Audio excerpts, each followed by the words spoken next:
Leaving the sealskins piled in a bloody heap, Captain Meehan led us back over ice that seemed even more dangerous than before. The ice holes were more frequent and larger, while the crevices and chasms seemed wider and harder to see through snow that drove horizontally across the terrible landscape. "I hope Max is all right, eh?" Pratt had to shout over the scream of the wind. I kept my head down, uncaring of anybody else's suffering. Amidst the howling gale and the veil of snow, I could not think about Mackie.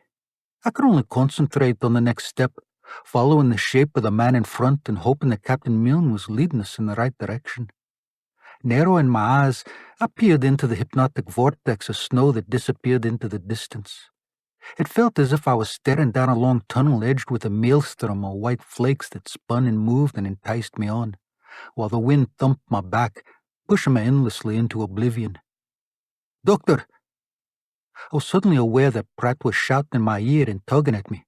"It's this way." We had altered our route to avoid a new crevasse, but with my sense of direction completely lost in the snow, I allowed Pratt to guide me.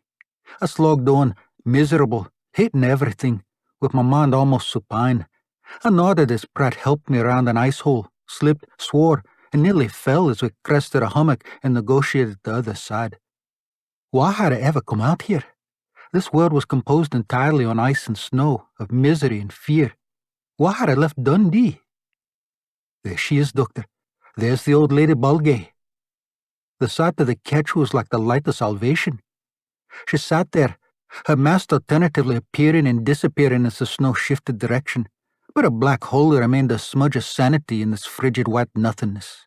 "Thank God," I said, and meant it.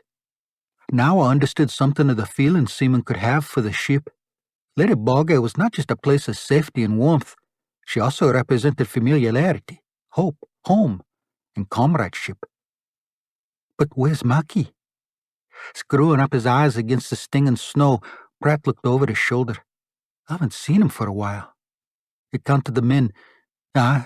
Everybody's here save Mackie." Captain Milne cursed. "I told the fool not to go back." He excused himself. "I should have known better, but he's an experienced man. He'll be all right." "I could go and look for him," Pratt volunteered, but Captain Milne snorted. "Then I'd be 2 fools short, and not just one. Get on board, Pratt." Donaldson was waiting for us with hot coffee and a strained smile, and I was glad to feel the planking of Lady Balgay under my nearly numb feet again.